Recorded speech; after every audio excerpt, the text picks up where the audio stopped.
오늘 말씀 통해서 여러분 인생길에 삶에 대한 영적 선택이 아주 분별력 있게 정리되는 하나님의 은혜가 있기를 축복합니다. 여러분은 살면서 계속 고민하는 거 뭔지 아세요? 우리 인생에서 절대 떠나지 않고 계속 고민하는 거. 내가 어떻게 하면 잘 살 것인가 하는 그 고민일 것입니다. 잘 산다는 거 생각만 해도 참 좋은 일인데요. 그 잘 산다라는 그 고민 때문에 우리는 참 불편을 겪기도 합니다. 잘 산다는 그 질문은 아주 불편하지만 동시에 너무나도 우리 인생 중에 중요하기 때문에 우리는 이 질문 하나 가지고 씨름을 하며 우리 인생을 살아갑니다. 저는 여러분의 마음에 이 질문이 오늘 깊이 새겨지기를 원합니다. 나는 어떻게 살아야 하는가? 여러분, 어떻게 산다라는 것은, 잘 산다라는 것은 내가 성공하는 삶을 산다라는 것입니다. 그런데 여러분은 잘 산다는 것, 그리고 성공하며 산다라는 것, 그것이 대체 무엇이라고 생각하고 계십니까? 우리는 그건 아니야 하지만 여전히 누가 봐도 탐나는 안정된 직장과 그리고 은행 잔고가 가득 찬 통장, 그리고 사람들이 부러워하는 사회적인 지위와 그리고 흔들리지 않는 권위와 명예, 그리고 또 돈으로든 힘으로든 내 마음대로 하며 살 수 있는 자유, 이런 것들을 우리가 가지고 있다면 우리는 여전히 우리 마음속에서는 이것이 정말 성공이라고 생각하고 있는 것 아닙니까? 잘 사는 거라고 생각하는 것 아닙니까? 우리는 의식적으로든 무의식적으로든 나면서부터 주님 앞에 갈 때까지, 그리고 매일매일 아침 눈 뜨며 잠자리 들 때까지, 심지어는 꿈속에서도 성공이라는 그 허상을 좇아서 앞으로 달려가고 있습니다. 밤잠을 설치는 이유가 무엇입니까? 내가 잘 살지 못해서 잘 살고자 하는 그것을 향해 마음이 요동치는 것이죠. 우리는 삶 중에도, 깨어있는 중에도 이 성공을 위해 얼마나 많이 희생하고 있습니까? 잠도 줄이고요. 사랑하는 가족과 볼 시간도 줄입니다. 심지어는 하나님 앞에 나아가는 시간마저도 줄여가면서 말입니다. 물론 세상 속에서 우리의 사명을 감당하기 위해 우리는 분명히 무언가 일을 하고 또 그것이 하나님께 영광되게 해야 하는 것입니다. 그 고민, 어떻게 하는 것이, 또 그리고 어느 정도까지 하는 것이 잘 사는 것인가에 대한 고민은, 그 씨름은 우리가 주님 앞에 가는 그날까지 계속된 우리에게 주어진 책임이고 책무일 것입니다. 그런데 오늘 성경은 우리가 이 땅에서 그에 대한 고민을 좀 덜어주려고 하는가 봅니다. 그에 대한 답을 아주 분명하고도 적나라하게 두 사람의 삶의 모습을 통해서 보여주고 있습니다. 그 사람은 바로 에서와 야곱. 이 두 사람의 이야기는 단순히 옛날 어떤 형제들의 역사와 싸움의 이야기에서 그치는 것이 아닙니다. 오늘 참으로 어려운 시대를 살고 있는 대한민국의 이 새빛교회 성도들에게도 해당되는 이야기죠. 여러분의 인생은 오늘 본문의 두 사람의 모습 중에 누구를 닮아가고 있는지 한번 살펴보고 하나님께서 우리 각자에게 주시는 레마의 말씀의 은혜가 있기를 축복합니다. 먼저 오늘 그 본문 짧게 읽은 36장은 통째로 에서의 이야기, 에서의 족보 이야기입니다. 여러분, 성경이 족보를 이렇게 길게 그리고 상세하게 그렇게 기록하는 경우는 참 흔치 않습니다. 많은 족보들이 있지만 말입니다. 그러니 이것은 어찌 보면 특별히 하나님께서 그렇게 해 두었다라는 것입니다.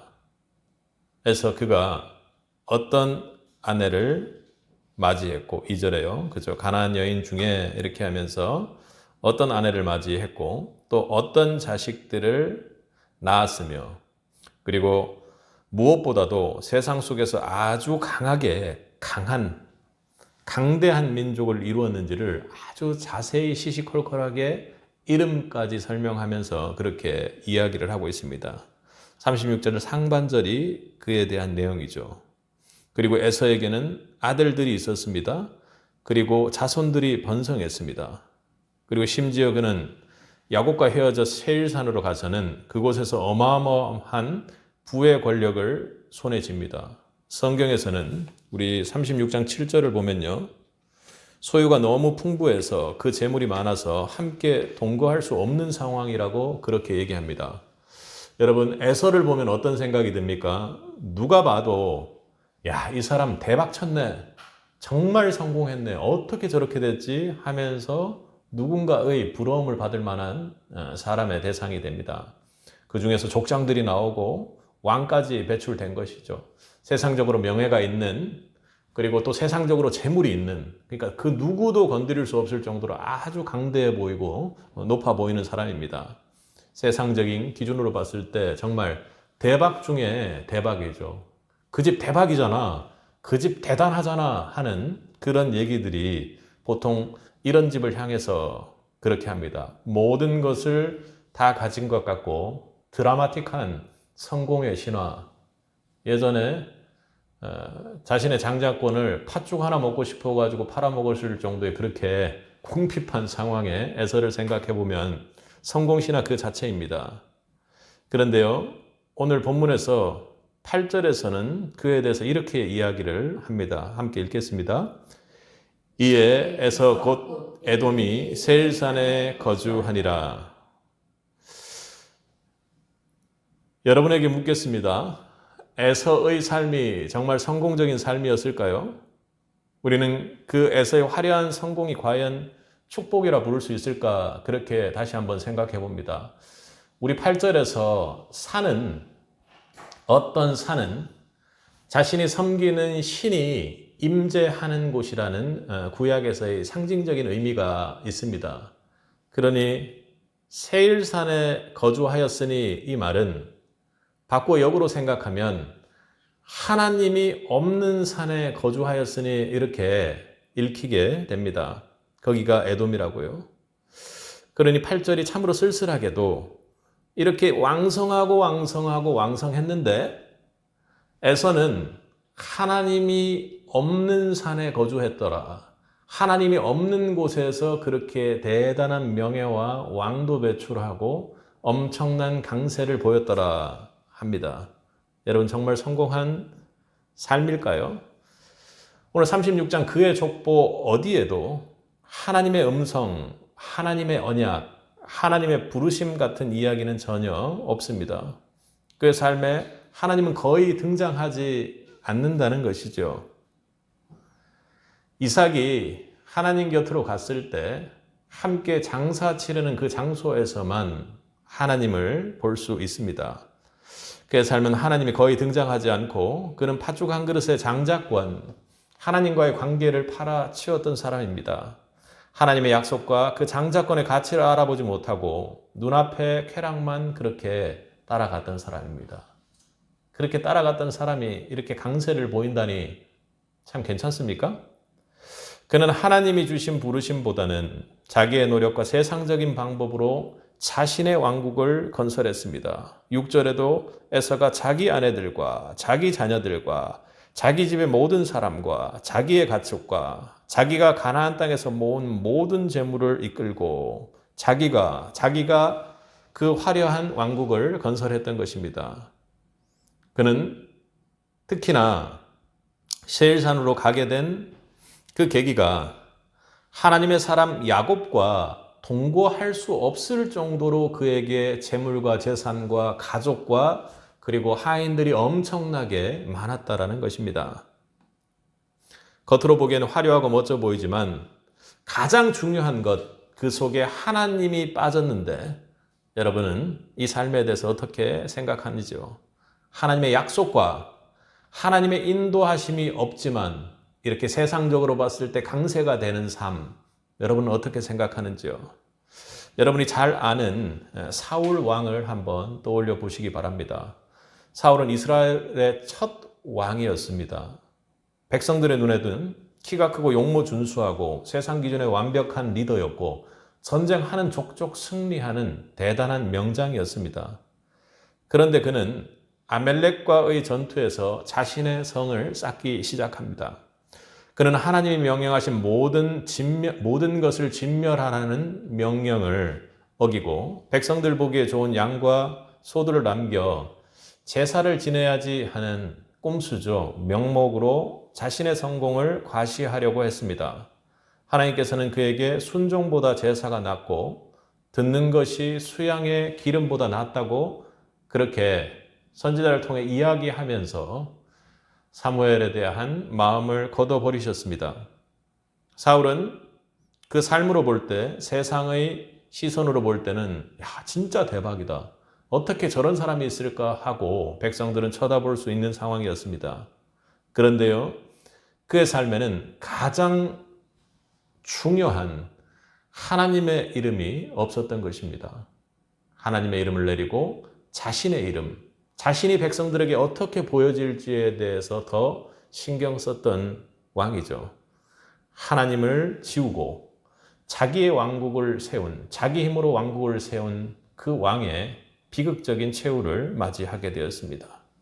예수님께서도 마태복음 16장 26절에서 사람이 만일 온 천하를 얻고도 제 목숨을 잃으면 무엇이 유익하리요? 이렇게 우리에게 질문하고 계십니다. 사람이 무엇을 주고 제 목숨과 바꾸겠느냐? 이렇게 이야기를 하죠. 우리 인생의 성공 중에 참으로 세상적으로 성공하는 것 참 중요합니다. 오늘 에서만 물질과 모든 것들이 너무 많은 것이 아니라 야곱도 풍부해서 그 두 사람이 함께 동거하지 못한다고 그렇게 이야기를 합니다.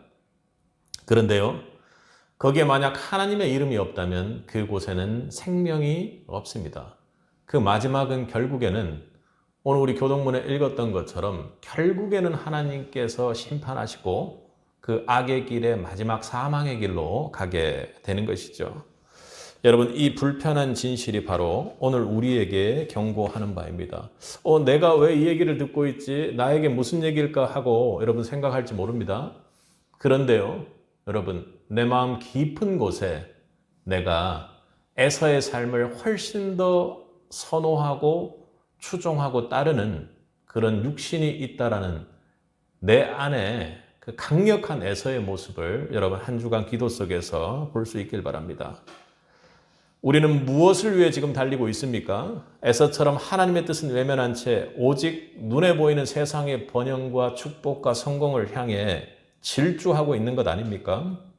우리의 기도가 온통 세상적인 부와 평안만을 기도하는 것은 아닌지요. 그런데도 여전히 그렇지 않다고 생각하는 우리의 모습이 성령 안에 조명되기를 바랍니다. 사랑하는 성도 여러분, 에서는 얼마나 득세한 사람입니까? 여러분, 그 득세함이 부럽고 시기되고 질투되십니까? 그런데요, 그는 장자권을 경홀히 여겼던 사람입니다. 그는 하나님의 복 밖에서 난 자입니다. 사랑하는 성도 여러분, 여러분이 가슴에 새길 것은 오늘 주님께서 말씀하시는 것은 세상의 번영이 곧 나 여호와 하나님의 축복은 아니라는 것을 여러분에게 강력하게 공부하고 말씀하고 계십니다. 이 사실을 특히나 예수 믿는 사람들은 이 사실을 결코 잊어서는 안 된다는 것입니다. 자, 이제 시선을 돌려서 야곱을 한번 보려고 합니다.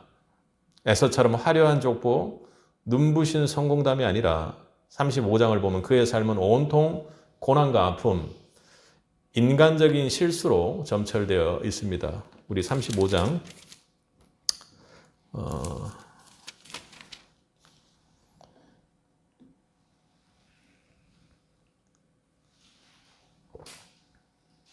16, 17절을 한번 읽어보겠습니다. 그들이 베델에서 길을 떠나 에브라스에 이르기까지 얼마간 거리를 둔 곳에서 라헬이 해산하게 되어 심히 고생하여 그가 난산할 즈음에 산파가 그에게 이르되 두려워하지 말라 지금 너가 또 등남하느니라 하매. 오늘 말씀을 보면 야곱은 가장 사랑하는 아내 라헬을 난산으로 잃게 되기 직전입니다. 아이를 낳는 일은 참 좋은 일이지만 우리 19절을 보면 라헬이 죽음에 에브랏 곧 베들레헴 길에서 장사되었다고 그렇게 이야기하고 있죠. 야곱은 가장 사랑하고 가장 어여삐 여겼던 아내 라헬을 그렇게 빨리 잃게 되었습니다. 얼마나 가슴 찢어지는 일입니까? 라헬은 죽어가면서 아들의 이름을 베노니, 그러니까 해석을 하면 나의 슬픔의 아들이라고 그렇게 이름을 지어 주었습니다. 온 마음을 담아 이 슬픔을 마음에 담았던 것이죠. 그런데 여러분, 야곱은 그 이름을 다르게 불렀던 것 같습니다. 우리 18절을 한번 다시 읽어보도록 하겠습니다. 그가 죽게 되어 그의 혼이 떠나려 할 때 아들의 이름을 베논이라 불렀으나 그의 아버지는 그를 베냐민이라고 불렀더라. 베냐민은 오른손의 아들입니다. 그러니까 힘이 있는 아들, 축복을 받은 아들이라는 뜻인 것이죠. 여러분, 이게 무슨 의미이겠습니까? 야곱은 자신이 가장 사랑하는 라헬을 잃는 그 순간 너무나도 슬펐을 것입니까? 누구보다도 베노니 하고 그렇게 나의 가장 슬픔의 아들, 내 엄마를 잃게 된, 내 아내를 잃게 된 그것을 결코 잊지 않겠다고 베논이라는 그 이름을 가슴속에 정말로 수도 없이 새겼을 것입니다. 그런데 야곱이 그의 이름을 새롭게 주어지기를 그는 오른손의 아들이요, 하나님의 아들이요, 그리고 하나님의 축복받은 아들이라고 그렇게 이름으로 고백하고 있는 것입니다. 야곱은 가장 깊은 슬픔과 상실의 그 시기에도 하나님에 대한 소망을 결코 놓지 않는 하나님의 사람이었습니다. 인간적으로는 절망의 끝이지만 그 안에서 그는 여전히 하나님의 언약을 기억했고 그 안에서는 소망을 발견하려는 몸부림을 쳤던 것입니다. 오늘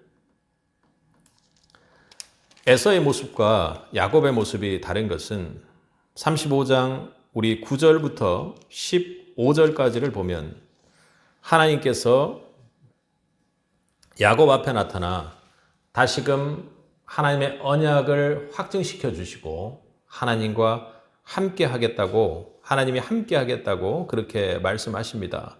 우리 12절부터 15절까지를 하나님의 말씀에 쭉 한번 읽어보겠습니다. 내가 아브라함과 이삭에게 준 땅을 너게 주고 내가 내 후손에게도 그 땅을 주리라 하시고 하나님이 그와 말씀하시던 곳에서 그를 떠나 올라가시는지라. 야곱이 하나님이 자기와 말씀하시던 곳에 기둥 곧 돌기둥을 세우고 그 위에 전잿물을 붓고 또 그 위에 기름을 붓고 하나님이 자기와 말씀하시던 곳의 이름을 베델이라 불렀더라. 아멘. 그는 그렇게 소망 속에서 하나님의 언약을 붙잡고 베노니가 아닌 베냐민이라는 이름을 붙잡고 그렇게 간절히 기도하고 예배했던 사람입니다. 이 고난의 자리, 이 라헬이 묻힌 베들레헴이 훗날 다윗 왕과 우리 예수 그리스도께서 태어나시는 영원한 소망의 땅이 되었다는 것을 여러분 누가 그때 알 수 있었겠습니까? 앞으로 하나님의 소망이, 하나님이 앞으로 갈 일들이 무엇인지는 모르지만 야곱은 그 깊은 절망 속에서도 하나님이라는 소망을 결코 놓지 않고 하나님의 언약을 붙들었던 것입니다. 우리 세빛 가운데 또 우리 153 교회의 가운데 하나님께서 얼마나 많은 하나님의 백성들을 배출할지 또 얼마나 중요한 영적 영향력을 쏟을 그런 리더를 배출할지 우리가 어떻게 알겠습니까? 중요한 것은 우리가 어려운 과정, 고난의 과정 속에서도 연약한 과정 속에서도 꿋꿋하게 하나님께로 나아가고 하나님이라는 소망을 놓지 않는 것입니다. 여러분 야곱의 가정이 그냥 만만한 가정이 아니었습니다. 오늘 35장 21절과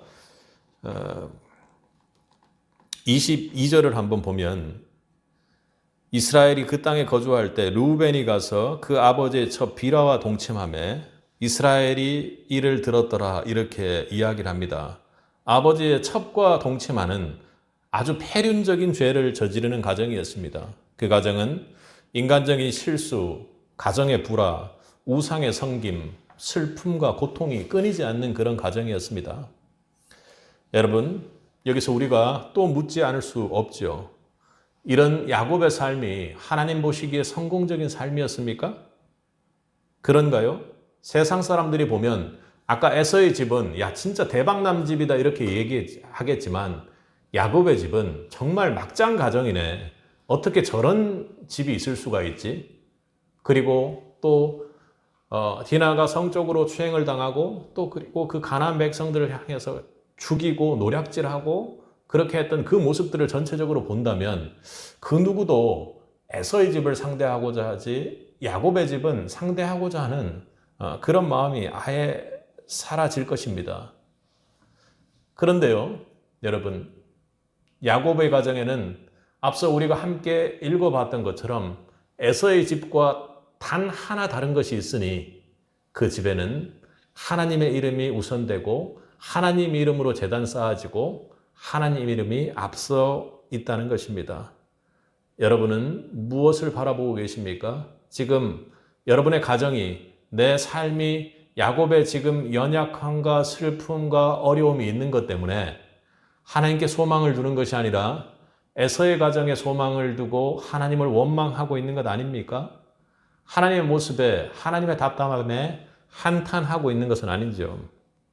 성경은 우리에게 무엇을 이야기하고 있습니까?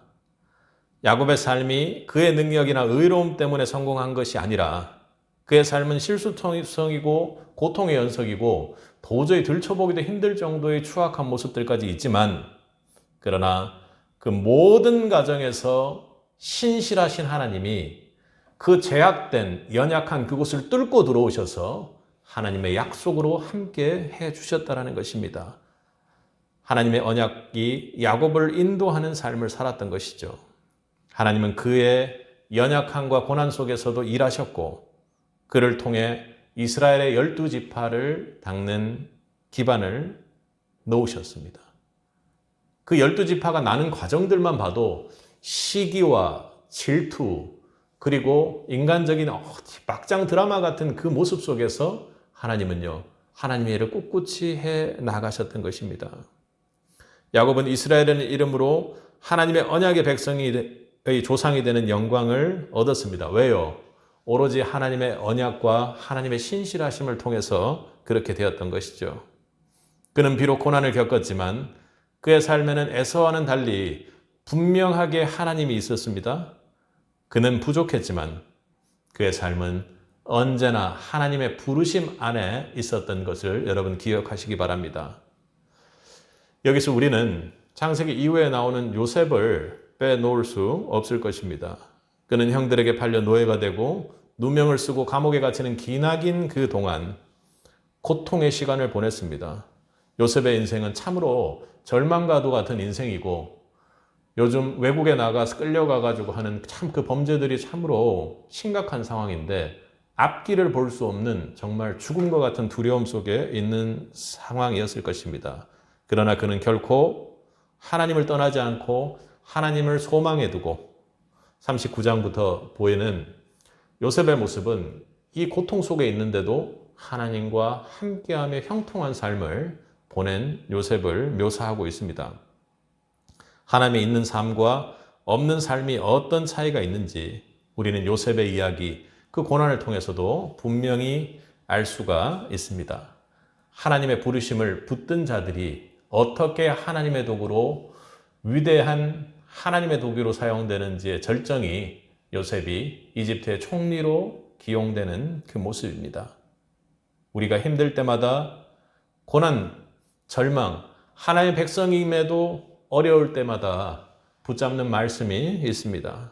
우리가 알거니와 하나님을 사랑하는 자, 곧 그 뜻대로 부르심을 입은 자들에게는 모든 것이 합력하여 선을 이루느니라. 사랑하는 세빛의 성도 여러분, 야곱의 이야기는 우리에게 진정한 성공의 기준이 세상의 기준과 정확히 일치하는 것은 아니라는 것을 우리에게 다시 한번 강력하게 깨닫게 합니다. 하나님과의 언약을 붙들고 고난과 아픔 속에서도 하나님의 부르심에 순종하는 그 삶이야말로 진짜입니다. 어떻게 하나님의 이름을 세울까? 어떻게 하면 하나님의 이름이 우리의 인생 중에 한 번이라도 더 나올까? 어떻게 하면 하나님의 말씀이 나를 통해 하나님의 형상이 나타나는 삶을 살 수 있을까 하고 그렇게 고백하는 삶 말입니다. 그게 진짜요? 그게 참으로 잘 사는 길입니다. 나의 가장 깊은 슬픔, 나의 큰 절망조차도 하나님께서는 그것을 축복의 씨앗으로 바꾸는 분임을 여러분 믿을 수 있길 바랍니다. 그분께 소망을 두십시오. 그분은 나의 베노니를 나의 베냐민으로 바꿀 수 있는 유일한 분이심을 여러분 꼭 기억할 수 있길 바랍니다. 여러분 그분 한 분뿐인 분, 오직 살아계신 하나님만이 그 일을 할 수 있다는 것을 믿습니까? 아멘. 사랑하는 성도 여러분, 이제 우리는 두 길 앞에 서 있습니다. 명확하게 대비되는 두 인생, 여러분의 삶은 지금 이 두 길 중 어떤 길을 택하고 있습니까? 에서의 길은 화려하고 세상이 부려할 만한 성공이 약속된 길처럼 보입니다. 당장 눈에 보이는 만족과 번영이 우리를 유혹하죠. 그러나 이 길에는 하나님과의 관계 밖에서 부르심과 언약 밖에서 그 의미를 잃어버린 채 얻어지는 언젠가는 없어져 버릴 껍데기에 불과하다는 것을 여러분 기억하십시오. 하나님 없이도 난 잘 살 수 있다. 하나님 없이도 난 잘 버틸 수 있다. 내 힘으로도 충분하다라는 오만이 숨어 있는 삶입니다. 반면에 야곱의 길은 고난과 아픔이 동반될 수도 있고 때로는 실수와 연약함 때문에 넘어질 수도 있는 길입니다. 괜찮습니다. 어쩌면 남들이 야, 저 집 망했네. 저 집 대체 뭐야? 그렇게 소리 들을 수도 있습니다.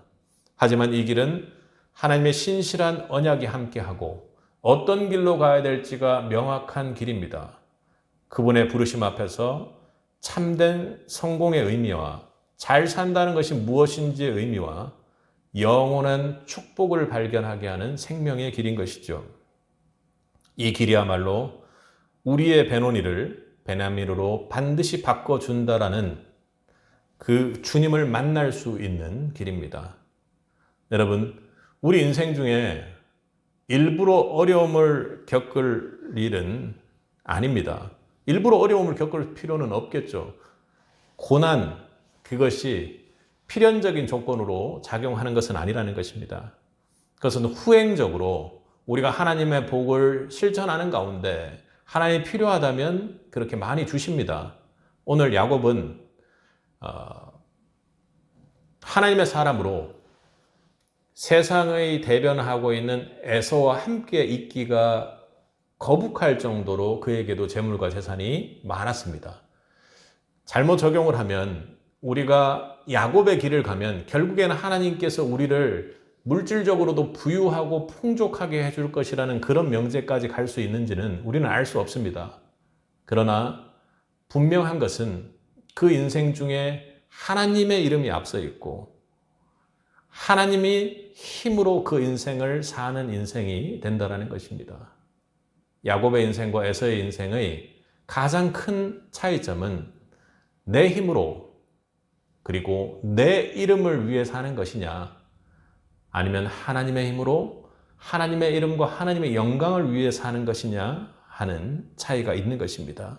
저는 오늘 말씀을 통해 여러분에게 첫 번째로 내가 에서의 삶을 살고 있다는 것이 조명되기를 도전합니다.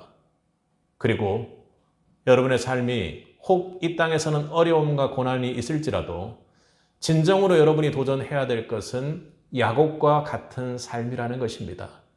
내 삶 속의 어려움과 고난을 통해 하나님을 원망하는 삶이 아니라 절망과 슬픔 중에서도 나의 하나님, 그분은 분명 나의 아들 베냐민을 주신 분이다 하고 하나님께 고백하며 하나님께 소망을 두는 사람이 바로 성공한 사람입니다. 여러분, 고난 중에도 주님의 부르심 앞에 온전히 여러분을 그렇게 드리고 주님께만 소망을 두시기를 간절히 소망합니다. 여러분, 신약 마가복음에 나오는 부자 청년 예화를 여러분에게 몇 번이고 말씀드렸던 적이 있습니다. 그는 율법을 어려서부터 다 지켰다고 자신했고 예수님께 나아가 한번 물어본 것입니다. 내가 무엇을 해야 영생을 얻으리이까? 그런데 예수님께서는 뜻밖에도 그에게 한 가지 부족한 것이 있다고 말씀하셨습니다. 그리고는 너 있는 것을 다 팔아 가난한 자들에게 주라. 그리하면 하늘에서 보화가 너에게 있을 것이다. 그리고 와서 나를 따르면 된다. 이렇게 말씀하셨습니다. 그런데 그 부자 청년은 그 자신이 가질 재물, 다 팔아야만 할 그 재물이 너무 많아서 이 말씀으로 인해 슬픈 기색을 띠고 근심하고 갔더라 이렇게 했습니다. 그에게는 세상의 재물이 너무 많은 에서의 길이 있었습니다.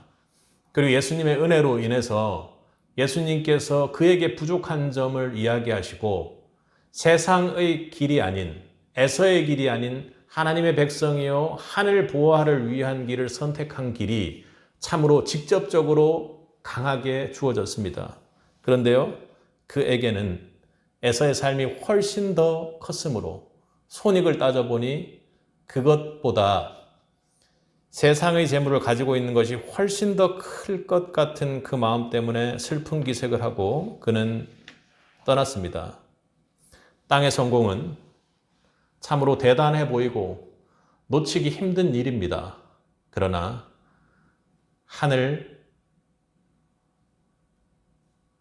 거기에는 하늘나라와 하나님의 생명이 없는 곳입니다. 땅의 보화를 얻기 위해 하늘의 보화를 버린 참으로 어처구니 없는 안타까운 일이 성경에 그렇게 예수님 앞에서 일어나는 일이 기록된 것입니다. 누구든지 에서의 기회와 야곱의 기회가 그리고 영원한 생명의 기회가 내 앞에 주어졌다고 해서 그것을 먹고 입고 마시고 그것을 누리는 것은 결국엔 우리가 직접적으로 해야 될 일입니다. 에서가 팥죽 한 그릇에 그의 영원한 생명과 관련된 장자권을 뭣도 모르고 팔아 넘겼듯이 또 이 부자 청년이 영생이라는 영원한 보화 하늘 상급을 자신의 재물과 비교해서 자기의 의를 지키는 것과 비교해서 버려버린 것처럼 그는 하나님의 부르심이 이끄는 야곱의 길 대신 눈앞의 만족 앞에 그냥 무너졌던 것입니다. 여러분은 어떤 길을 가고 있습니까? 부자 청년의 이야기는 우리에게 참으로 우리 성도가 영혼의 성공을 이루기 위해 간결하게도 내가 이 땅에서 추구하고 있는 모든 애서를 상수리 나무에 묻어버리고 그리고 예수 그리스도의 십자가만을 보고 주님께서 맨 마지막에 부자 청년에게 그러지 않습니까? 그렇게 하고 나를 따르기만 하면 너는 영원한 생명의 보화의 길로 가게 된다고 말씀하셨습니다. 예수 그리스도를 부르심에 온전히 모든 것을 끊고 순종해 앞으로 나아가는 것이 우리가 참된 영생을 얻는 유일한 길임을 말씀하십니다. 여러분, 에서의 길로 가겠습니까? 아니면 야곱의 길로 가겠습니까? 아니면 그 부자 청년의 길로 가겠습니까? 아니면 그 모든 것을 팔고 예수님을 좇는 십자가의 길로 매일 함께 가겠습니까? 하나님은 야곱에게 그러셨던 것처럼 저와 여러분이 완벽해서 우리를 부르시는 것이 아닙니다. 우리의 연약함과 우리의 죄됨과 우리의 고난 속에서도 분명히 하나님은 베냐민을 싹 틔울 수 있는 분위기에 우리를 사용하고 계십니다. 세상의 스펙을 쌓게 하려고 부르시는 것, 그게 목표가 아닙니다. 그러한 성공의 하나님은 결코 자신의 이름을 올려 영광을 받아가시지 않습니다. 에서처럼 세상적인 스펙 쌓는데 몰두하지 말고 또 그러다가 나는 에서보다 부족하다고 세상 스펙을 바라보며 염려하지 말고 세상의 이름과 명예와 재물이 성공이라고 그렇게 하지 않기를 바랍니다. 야곱처럼 하나님 부르심과 언약에 머무는 삶을 여러분 강력하게 선택하고 결단할 수 있길 바랍니다. 하나님의 복만을 받는 것에 목숨을 걸고 씨름할 수 있어야 할 것입니다. 나는 다른 복은 필요 없어. 에서처럼 그렇게 되면 좋은 것이고 안 되면 안 좋은 것이고가 아니라 그것과는 상관없이 나는 오로지 하나님께서 주시는 복만 받겠다고 여러분 고민하며 씨름하시기 바랍니다. 그 고민이 주님 만나는 그날까지 계속되기를 축복합니다. 그러할 때 여러분은 하나님이 주신 이름과 하나님이 주신 직분과 하나님이 주신 사명에 몰두하며 질주해 나아갈 수 있을 것입니다. 그래서 나의 달려갈 길 속에 나는 온전히 주님 앞에 모든 것을 다 드렸다고 고백할 것이고 또 의의 면류관과 같은 상급이 나를 기다릴 것이라고 담담히 하늘 아버지 앞에 고백하는 성도가 될 수 있을 것입니다. 주님께서도 마지막 말이 영원한 상급을 소망하라고 그렇게 당부하셨던 것입니다. 여러분의 모든 슬픔과 절망이 하나님의 손길 안에서 기쁨과 소망으로 바뀌는 날을 보게 될 줄 믿습니다. 그 놀라운 은혜를 그 길에서 지속적으로 경험할 때가 분명히 있는 것이죠. 그것이 바로 참된 소망입니다. 참된 성공의 길입니다. 이 참된 성공의 길 속에 이 놀라운 축복은 다른 데 있는 것이 아닙니다. 우리가 오직 예수 그리스도 하늘 보아의 이름을 여러분 인생 중에 가장 높이 올려두고 그 이름을 향해 달려 질주하는 것입니다. 그리고 매 순간 나를 통해 오히려 그분의 이름이 증거되고 불려질 때 여러분의 인생은 아름답고 성공된 인생이 될 것입니다. 에서처럼 세상적인 번영에 그의 이름을 새기는 것이 아니라 야곱처럼 고난과 부르심 속에서도 주님의 이름을 찬양하고 주님의 언약을 붙잡고 주님 앞에 예배하는 자가 세빛이 되기를 원합니다. 예수, 그 바꿀 수 없는 그 이름, 보화 같은 그 이름 앞에 여러분 생명과 목숨이 걸릴 정도로 도전할 수 있길 바랍니다. 내가 결코 그 이름과 떨어질 수 없다고, 접붙어서 결코 떨어지지 않겠다고 영적으로 몸부림치는 한 주가 되기를 주님의 이름으로 축복합니다.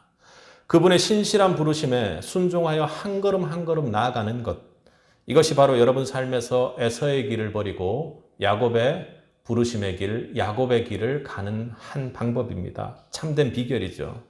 여러분, 어떤 걸음을 걷겠습니까? 야곱의 길, 이 귀한 복된 걸음을 오늘부터 오늘 이 순간부터 힘차게 여러분 내딛을 수 있길 바랍니다. 그리하면 그 길 마지막에 여러분께서 결코 버릴 수 없었던 그 이름, 세상 속에서도 가장 위에 놓았던 그 이름 예수가 여러분을 두 팔 벌려 안는 그 상급의 축복이 있을 것입니다. 그날을 위해 소망을 두고 달려가는 세빛이 되기를 주님의 이름으로 축복합니다. 함께 기도하겠습니다.